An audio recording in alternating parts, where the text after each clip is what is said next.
Hello and welcome to Investment Insight. Before we begin, make sure to subscribe and hit the like button. Now let's break down what's happening in the markets today in a clear and simple way. Imagine walking into your boss's office, laying down a folder that shows you just increased your department's profits by like 19 times over the last year. Right, a massive win. Yeah, exactly. A huge win. And your boss's immediate response is to just instantly cut your salary. I mean, it sounds completely insane, right? Well, that is exactly the kind of head-scratching behavior the stock market is inflicting on some of the biggest tech companies in the world right now. It really is arguably one of the most frustrating and counterintuitive experiences an investor can have. You put your hard-earned money into a company, you see them release this blockbuster earnings report, and you think you've made a brilliant decision. Oh, absolutely. You're feeling like a genius. Exactly. And then you open your brokerage app only to watch your portfolio just bleed red. It defies basic logic for a lot of people. Which is exactly why we need to figure this out.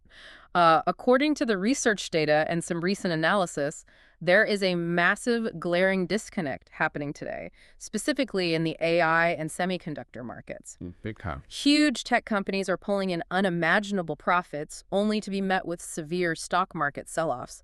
So our mission for this deep dive is to figure out why this is happening. It's a really important topic for anyone managing their own money. Right. By the end of our conversation, you are going to understand the critical difference between a good company and a good stock. And more importantly, you'll learn how to protect your own investments from the trap of emotional reactionary trading. Especially in the current economy under the Trump administration, things are moving fast and you really need to understand the mechanics at play. Absolutely. The landscape is shifting quickly. Okay, let's unpack this. I want to start with the raw numbers because they are genuinely staggering. Yeah, the fresh data from early July 2026 perfectly illustrates this paradox we're talking about. We have companies blowing past every historical benchmark. Yeah, I was looking at the preliminary operating profits that Samsung Electronics just reported for the second quarter of 2026. The number they posted is wild. It really is. Their operating profit jumped 19 times compared to the previous year. Just to be absolutely clear for everyone, that is not a 19% increase. That is a 19x multiplier. Right, practically unheard of in normal environments. Yeah, and on top of that, estimates from Citi Research, which were recently published via Reuters, they show that the average selling prices for memory chips just surged massively. DRAM prices were up 44%, and NAND prices were up 53%. And that's just quarter over quarter. Let's break down those terms quickly so we're all on the same page. Yeah, please do. So DRAM is essentially your computer or server's short-term memory. It allows systems to process data rapidly, which, is crucial for running complex AI models. Got it, short-term memory. Right. And NAND is the long-term storage, similar to a massive hard drive. Both of these components are the foundational building blocks of the AI revolution. Okay, so without them, none of this AI stuff actually works. Exactly. So when prices for both of those surge by 40 to 50% in a single quarter, it tells us the fundamental business demand is exceptionally strong. Customers are just desperate for these chips and they're willing to pay top dollar. Those are the kinds of numbers that usually result in executives popping champagne on a yacht somewhere, right? But then you look at the actual stock market reaction, and it's like someone pulled the fire alarm at the party. It really was a harsh reaction. Despite this explosive fundamental growth, U.S. tech stocks took a serious hit. On July 7th, the Nasdaq fell 1.16% over concerns about AI sustainability. And the PHLX Semiconductor Index, which is, the main index tracking the big chip makers, it plummeted 4.65%. Which is a massive drop for an index in one day. Huge. Yeah. And it completely dragged down major players like Micron, even though they're in the exact same booming industry. Yeah, this is the textbook definition of a market reacting negatively to objectively positive fundamental data. The companies are thriving, but the stock prices are collapsing. I try to think about it like a highly anticipated summer blockbuster movie. Like, if you go into the theater expecting the absolute greatest movie ever made in the history of cinema, a life-changing masterpiece, even a really, really good movie is going to leave you feeling disappointed. Right, because the expectation was just set too high. Exactly. But I have to push back on this logic when it comes to the stock market. A 19x profit increase isn't just a good movie. It's objectively phenomenal. So why on earth isn't that enough for Wall Street? What's fascinating here is the fundamental difference between how humans experience time and how the stock market experiences time. Oh, interesting. What do you mean by that? Well, as individuals, we tend to look backward to judge performance. Yeah. A company reports what they did over the last 3 months, and we say, wow, you did a great job. Sure, because that's what happened. Right. But the stock market is a forward-looking discounting mechanism. It lives 6, 9, sometimes 12 months in the future. So when I am sitting here in July looking at the current stock price, you're saying that price already had all that past success baked into it. The mechanism driving that is anticipation.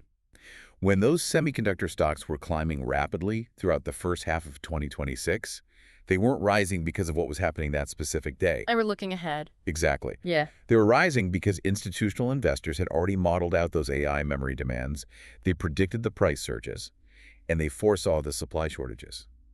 Basically, the market bought the rumor. Meaning, by the time the company officially prints the good news, the finish line has already moved. You nailed it.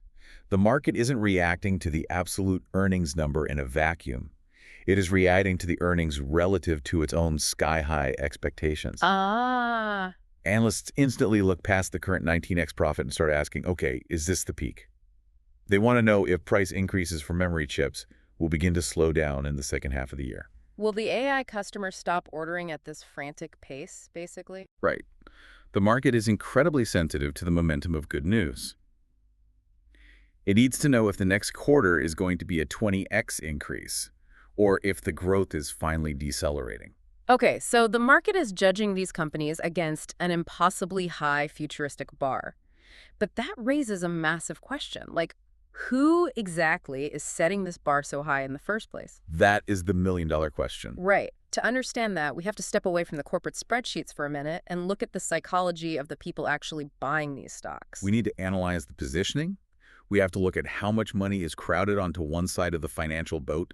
Based on the data from Investors Business Daily, this picture becomes incredibly clear.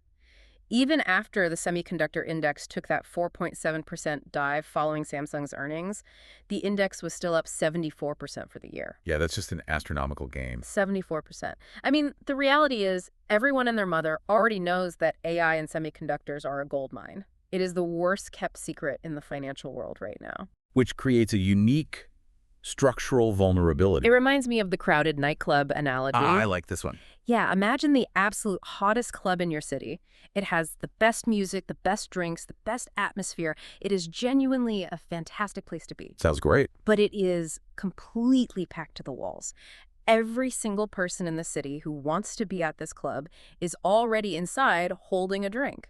So who is left outside to pay the cover charge, walk in, and add more money to the club's register? Nobody. Exactly. Nobody. There are no new buyers. And if someone inside just whispers the word fire, or in the stock market's case, if there's just a tiny bit of doubt about future chip prices, everyone rushes for that one tiny exit door at the exact same time. That analogy perfectly illustrates financial positioning. When everyone is already invested in a theme, when everyone is already inside the nightclub, there is no marginal buying power left to drive the stock price higher. Right, because everyone who was going to buy already bought. Yes, so it's essentially just a room full of people waiting for a reason to leave. Wow, that's a little terrifying. It is. When positioning becomes this overcrowded, it creates a highly fragile environment. It doesn't even take bad news to trigger a massive sell-off. Yeah. It just takes slightly less than perfect good news to trigger a wave of profit-taking.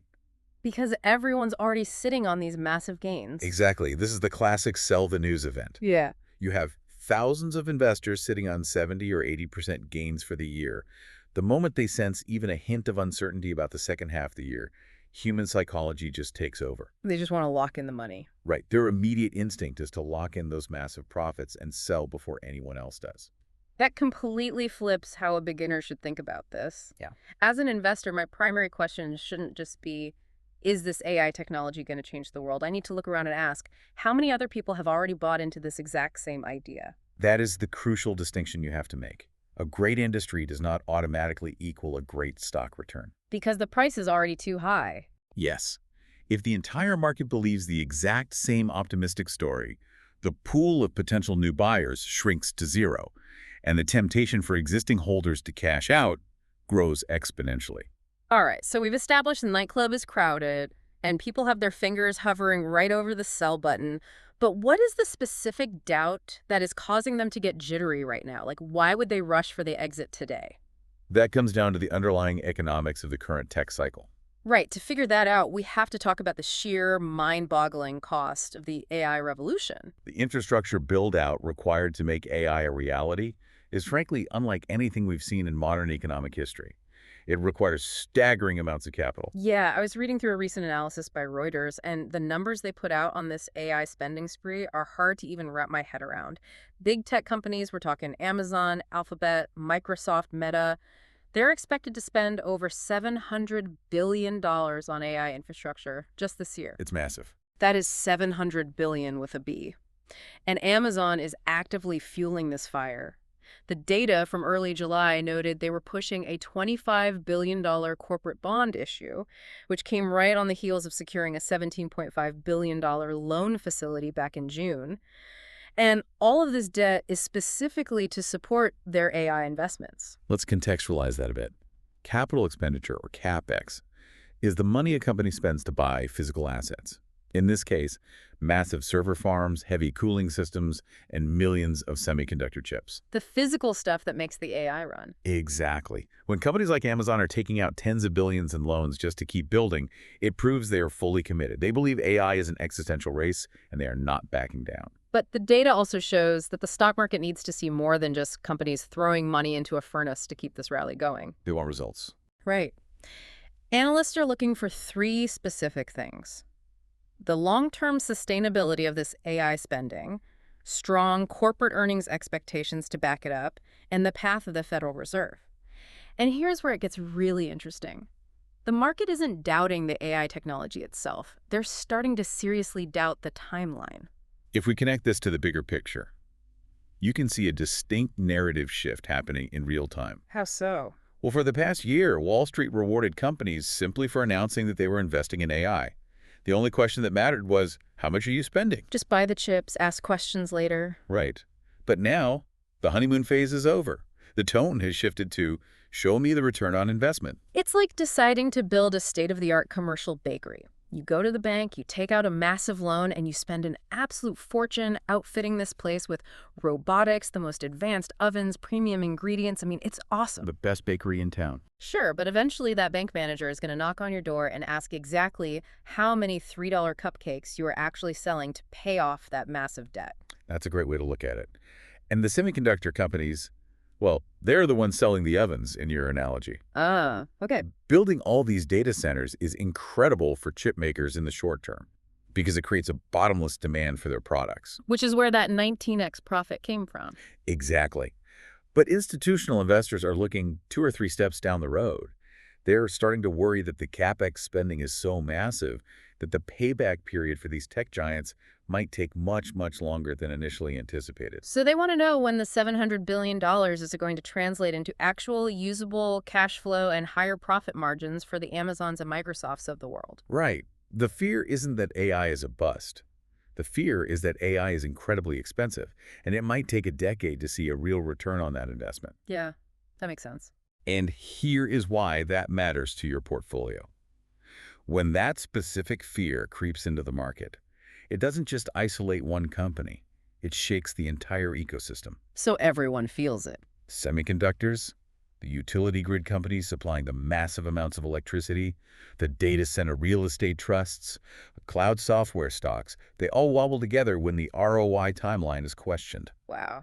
Which brings us to another really frustrating reality for beginner investors. We've talked about earnings, we've talked about human psychology, and we've talked about corporate spending. But what if your favorite stock falls for reasons that have absolutely nothing to do with the company's performance? That is the toughest pill to swallow. Yeah, we have to pull back the curtain on the invisible hands moving the market here. We are talking about macroeconomic forces and structural market mechanics. These are non-fundamental factors that can crush a stock price, regardless of how beautifully a business is operating.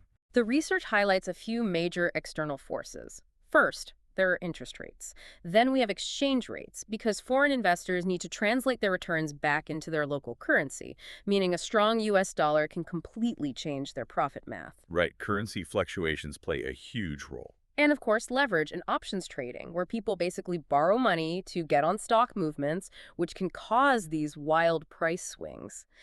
But I really want to focus on one specific mechanism that the data points out, which is ETF and index rebalancing. Yes, this is mechanical selling, and it is a massive driver of modern market movements. Okay, walk me through this, because the research notes that semiconductors are heavily weighted in global ETFs and quantitative trader strategies. It says that if an algorithmic signal triggers a sell, the entire sector gets gumped. That's right. So I have to ask this on behalf of our listeners. Are you telling me that I could spend weeks doing my homework, pick the absolute best AI company, they execute perfectly, they post flawless profits, and my stock could still plummet just because an ETF computer program somewhere decided it was time to rebalance? I completely understand why that sounds deeply unfair. You did the fundamental research, but your stock was punished anyway. It's incredibly frustrating. It is. But to understand why this happens, you have to understand how an ETF, or exchange-traded fund, actually works. Okay, let's hear it. An ETF is basically a basket of stocks that follows a strict set of rules. For example, a common rule might say that no single sector can make up more than 20% of the basket. Okay, so if semiconductor stocks perform incredibly well and grow so fast that they suddenly make up 30% of the basket. The computer program running the ETF is literally forced to intervene. Really? Just automatically? Automatically. It doesn't look at Samsung's 19x profit. It doesn't care about Micron's brilliant management team. The algorithm simply sees that semiconductors have exceeded their allowed limit in the basket. So it has to trim them down. Yes. It automatically sells millions of shares of those winning companies to shrink their footprint back down to that 20% cap. This is the difference between a voting machine and a liquidity market. A liquidity market, meaning the market is sometimes just a giant machine matching people who have cash with people who are forced to sell. Exactly. In the long term, the stock market is a voting machine that measures true corporate value. But in the short term, prices are often dictated by who is structurally forced to sell, not which company is actually the best. It's completely indiscriminate. So on July 7th, when the whole semiconductor sector got dragged down in that 4.65% drop, a significant chunk of that wasn't investors turning on the companies. It was likely just algorithmic sector-wide selling to balance the books. The mechanics of fund flows frequently override individual company merits in the short term. The entire sector was simply caught in the same net.